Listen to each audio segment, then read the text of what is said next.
বন্ধুরা, আমরা প্রতি সপ্তাহে আপনাদের জন্য অনেক পরিশ্রম করে নিয়ে আসি একটি গা ছমছমে ও ভয়ঙ্কর অ্যানিমেটেড হরর গল্প। তাই আপনারা যদি ফগু গল্পের ভৌতিক গল্পগুলো উপভোগ করে থাকেন। ধুলো উড়িয়ে একটা সরকারি জিপ বিশানপুর গ্রামের ঊষর রাস্তায় এসে থামল। চারিদিকে শুধু শুকনো জমি আর মৃত পশুর কঙ্কাল। জিপের চালক রামু ভয়ে ভয়ে জানালার বাইরের দিকে তাকিয়ে রইল।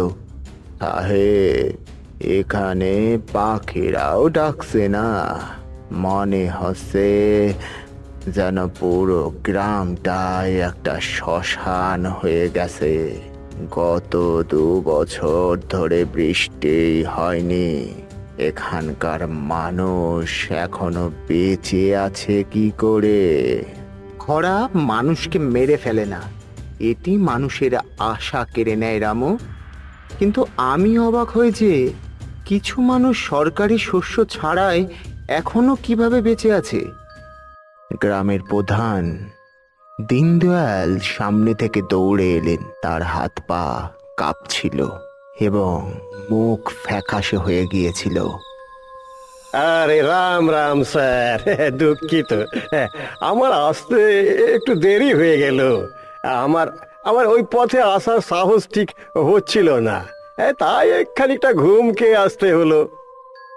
সরপঞ্চজি, এটা আবার কি তামাশা? নথি অনুযায়ী গত 6 মাস ধরে কমলার বাড়িতে রেশন পাঠানো হয়নি। ওর স্বামী মারা গেছে, বাড়িতে একটা ছোট্ট বাচ্চাও আছে। তাহলে ওরা বেঁচে আছে কি করে? হাওয়া খেয়ে বেঁচে আছে নাকি? স্যার, এ ব্যাপারটা আমরাও ঠিক বুঝতে পারছি না। গ্রামবাসীরা বলছে যে ওই বাড়ির কাছে যাওয়াটা ঠিক না। কমলা ও খুব অদ্ভুত হয়ে গেছে। অদ্ভুত? খোদা মানুষকে পাগল করে দেয় সরপঞ্চজি। আমার মনে হয় সে শস্য ভাণ্ডার থেকে শস্য চুরি করছে। তা না হলে এই খরার মধ্যে প্রতি রাতে তার বাড়ি থেকে সদ্য সেঁকা রুটির গন্ধ আসে কি করে? স্যার, আমরাও ওই সুগন্ধটা পেয়েছি। আর আর রাতে ওর বাড়ি থেকে যে অদ্ভুত শব্দ আসে, যেন কেউ কাঁদছে আর একই সাথে ঘুম পাড়ানি গান গাইছে। লোকে বলে যে কমলা আর মানুষ নাই। বাজে কথা। আমি এইসব কুসংস্কারে বিশ্বাস করি না। আমি এখনই গিয়ে দেখব। যদি সে সরকারি শস্য লুকিয়ে রাখে তাহলে তার বিরুদ্ধে ব্যবস্থা নেওয়া হবে। আমার সাথে এসো। আরে না না মশাই, আমি দুঃখিত, কিন্তু আমি রাতে ওই ওই বালুকা গাছের ওই কুঁড়ে ঘরে যাব না। আপনি শহরের লোক, আপনি নির্ভীক, কিন্তু আমরা এই গ্রামবাসীরা জানি ছায়া কাকে বলে। কাপুরুষ, ঠিক আছে, তুই তোর ছায়া নিয়ে এখানেই থাক। আমি একাই যথেষ্ট। আজ আমি এই ভণ্ডামি ফাঁস করে দেব। বিক্রম তার টর্চ লাইটটা জ্বালিয়ে অন্ধকার পথ ধরে হাঁটতে লাগলো। শুকনো ঝোপগুলোতে দমকা হাওয়ার ধাক্কায় এক মৃদু আর্তনাদ শোনা যাচ্ছিল। বিক্রম এক মুহূর্তের জন্য টর্চ লাইটটা ঘোরালো। ঝোপগুলোর ছায়াগুলোকে কঙ্কালের মতো দেখাচ্ছিল। এসব বাড়াবাড়ি! একবিংশ শতাব্দীতেও ভূত! এমনকি বাতাসের শব্দও আমাকে ভয় দেখানোর চেষ্টা করছে। কিন্তু বিক্রমকে শুধু এইটুকু ভয় দেখিয়েই থামানো যাবে না। বিক্রমের নাকে একটি তীব্র চেনা গন্ধ লাগলো। সে অবাক হয়ে বাতাসে গন্ধ শুকল। আরে, এটা এটা কিসের গন্ধ? দেশি ঘি আর সদ্য শাকার রুটি! যে গ্রামে মানুষ ভাতের মারের জন্য আকুল, সেই গ্রামের এই নির্জন জায়গায় দেশি ঘিয়ের গন্ধ! এ নিশ্চয়ই কোনো বিভ্রম নয়। সুগন্ধটা সত্যিই আসছে। তার মানে সরপঞ্চ সত্যি বলছিলেন, ওদের কাছে শস্যদানা আছে। বিক্রম কুড়ে ঘরটার বাইরে থামল। ভেতর থেকে আসা আলো আর রুটি শাকার শব্দে সে চমকে উঠল। কাঁপতে কাঁপতে সে ধীরে ধীরে দরজাটা ঠেলে খুলল। চোখের সামনে যা দেখল তাতে বিক্রম হতবাক হয়ে গেল। ঘোমটা পরা এক মহিলা জ্বলন্ত চুলার পাশে রুটি সেঁকছিলেন, আর রাজু নামের এক দুর্বল শিশু মেঝেতে বসে পরম তৃপ্তিতে খাচ্ছিল। মা, রুটিটা আজ খুব মিষ্টি, আমাকে আরো দাও। খাও সোনা, যত খুশি খাও। আমি যতক্ষণ এখানে আছি তোমার খিদে পাবে না। কমলা, এই শস্য দানাগুলো কোথা থেকে এলো? বিক্রমের গলার স্বরে শিশুটি চমকে উঠল, আর তার হাত থেকে রুটিটা পড়ে গেল। মহিলাটি তার জায়গা থেকে নড়লও না, সে ফিরে তাকালও না। বিক্রমের গলারও কোনো জবাব দিল না, সে শুধু উনুনে কাঠ দিতেই থাকলো। আমি আপনাকে একটা প্রশ্ন করতে চাই। গ্রামের লোকেরা ক্ষুধায় মারা যাচ্ছে, আর আপনি এখানে ভোজ করছেন? আমাকে দেখান শস্যগুলো কোথায় লুকিয়ে রেখেছেন। বিক্রম রাগে এগিয়ে গিয়ে মহিলাটিকে নিজের দিকে ফেরানোর জন্য তার কাঁধে হাত রাখল, কিন্তু যেইমাত্র তার হাতটা কাঁধ স্পর্শ করতে যাচ্ছিল, সে তীব্র এক ব্যথা অনুভব করল। বরফ শীতল এটা আসছে। জ্বলন্ত চুলার পাশে বসে থাকা সত্ত্বেও মহিলাটির চারপাশের বাতাস ফ্রিজারের মতো ঠান্ডা ছিল। এখানে এত ঠান্ডা কেন? তখন শিশুটি নিষ্পাপ দৃষ্টিতে বিক্রমের দিকে তাকালো। বাবাজি, মাকে বকা দেবেন না। মা অনেকক্ষণ পর ঘুম থেকে উঠেছেন, উনি ঘুমোচ্ছিলেন। সে কি, ঘুমাচ্ছিল? তুমি কি বলতে চাইছো? হ্যাঁ, কোনার ওইটা দেখো। রাজু তার কোড়ে আঙুল দিয়ে কুড়ে ঘরটার আর একটা অন্ধকার কোণার দিকে ইশারা করলো। বিক্রম তার টর্চ লাইটটা সেদিকে ঘোরালো। আলোটা পড়ার সাথে সাথেই বিক্রমের পায়ের তলার মাটি নড়ে উঠল। ওই যে মেঝেতে একটা ছেঁড়া মাদুরের ওপর কমলার লাশ।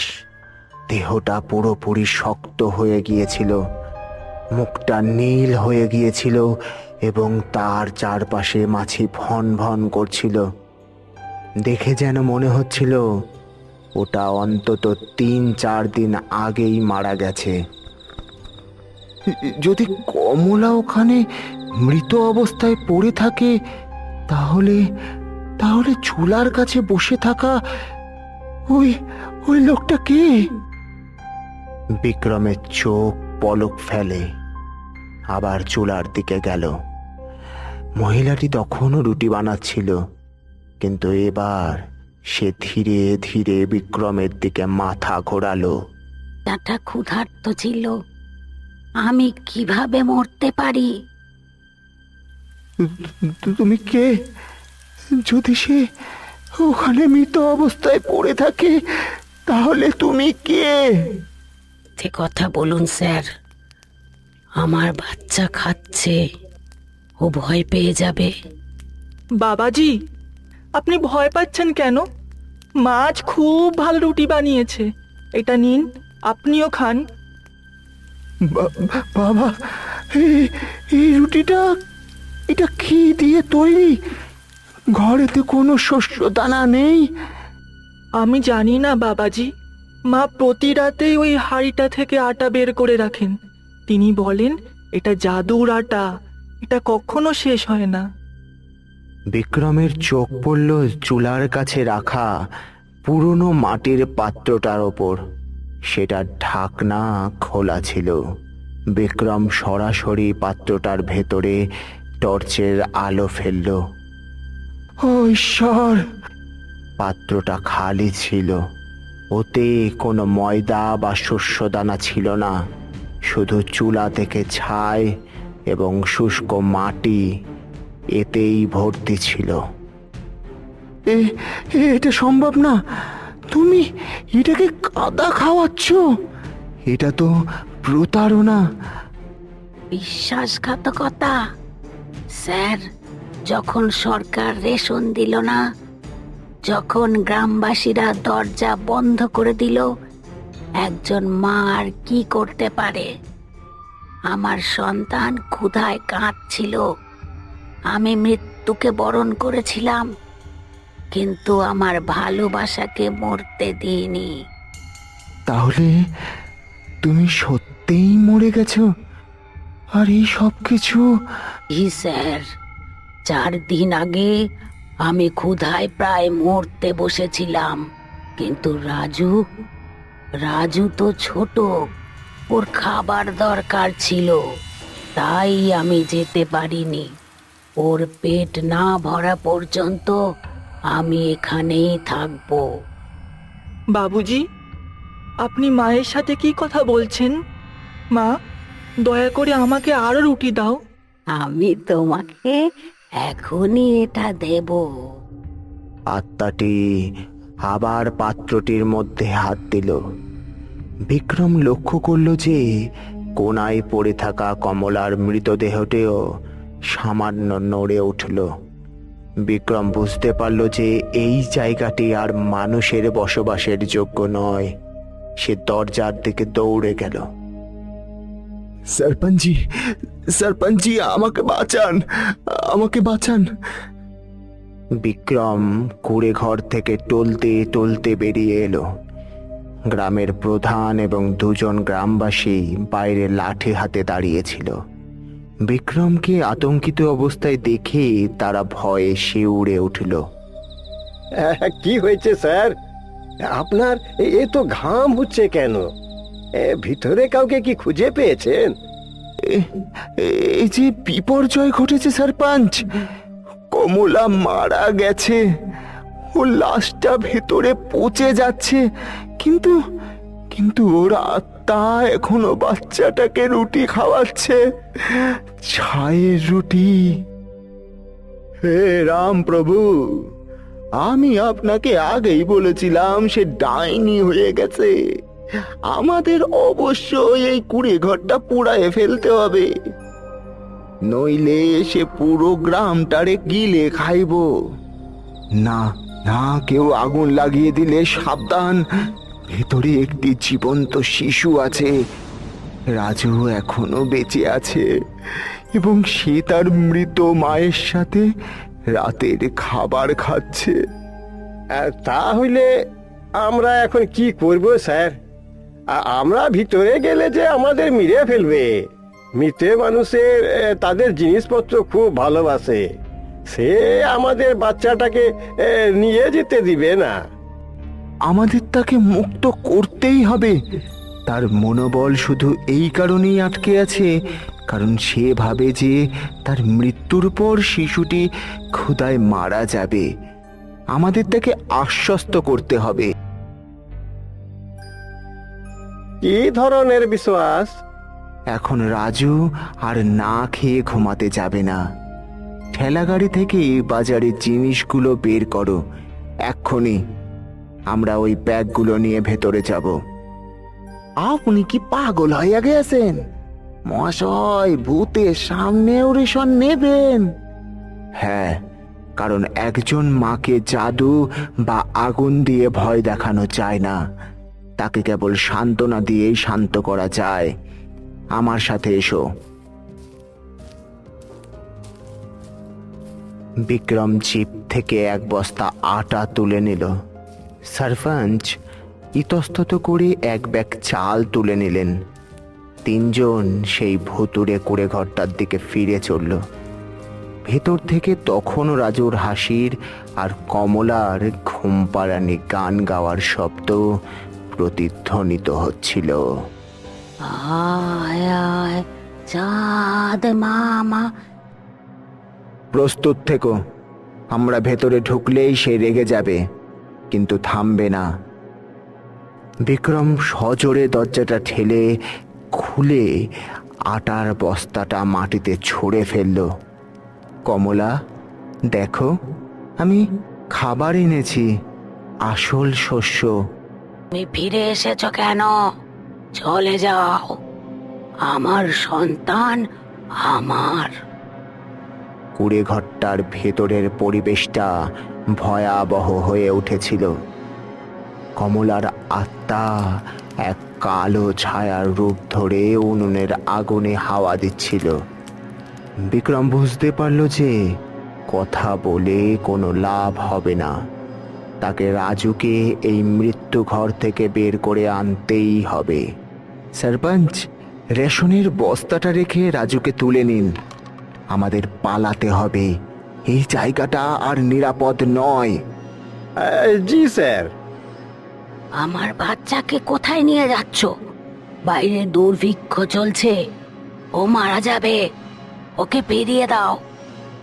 তারা খোলা মাঠেই প্রবেশ করতেই কুড়ে ঘর থেকে ছায়াটা বেরিয়ে এসে তাদের অনুসরণ করতে লাগলো। ততক্ষণে সেটা একটা গাছের আকার ধারণ করেছে। তার চোখ থেকে আগুনের স্ফুলিঙ্গ বের হচ্ছিল। সেটি বাতাসে একটি বৃত্ত তৈরি করে বিক্রম ও সরপঞ্চকে সামনে এগোতে বাধা দিল। গ্রামবাসীরা, বেরিয়ে এসো, সবাই নিজের ঘর থেকে বেরিয়ে এসো।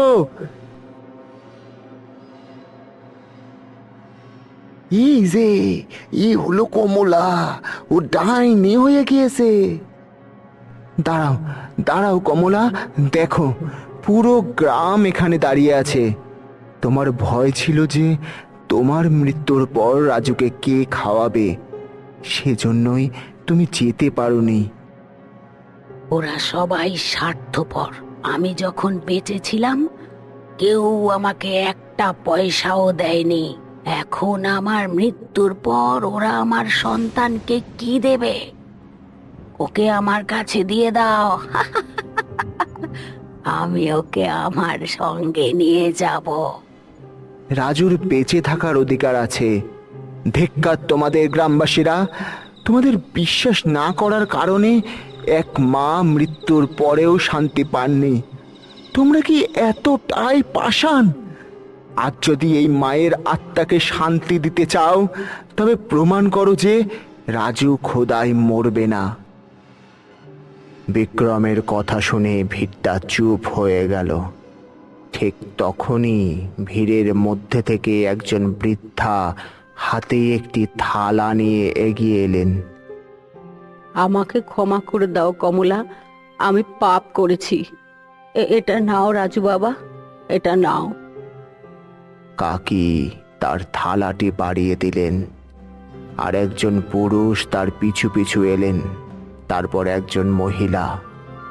দেখতে দেখতেই পুরো গ্রাম নিজেদের বাড়ি থেকে বেঁচে যাওয়া খাবার নিয়ে রাজুর দিকে এগিয়ে আসতে লাগলো।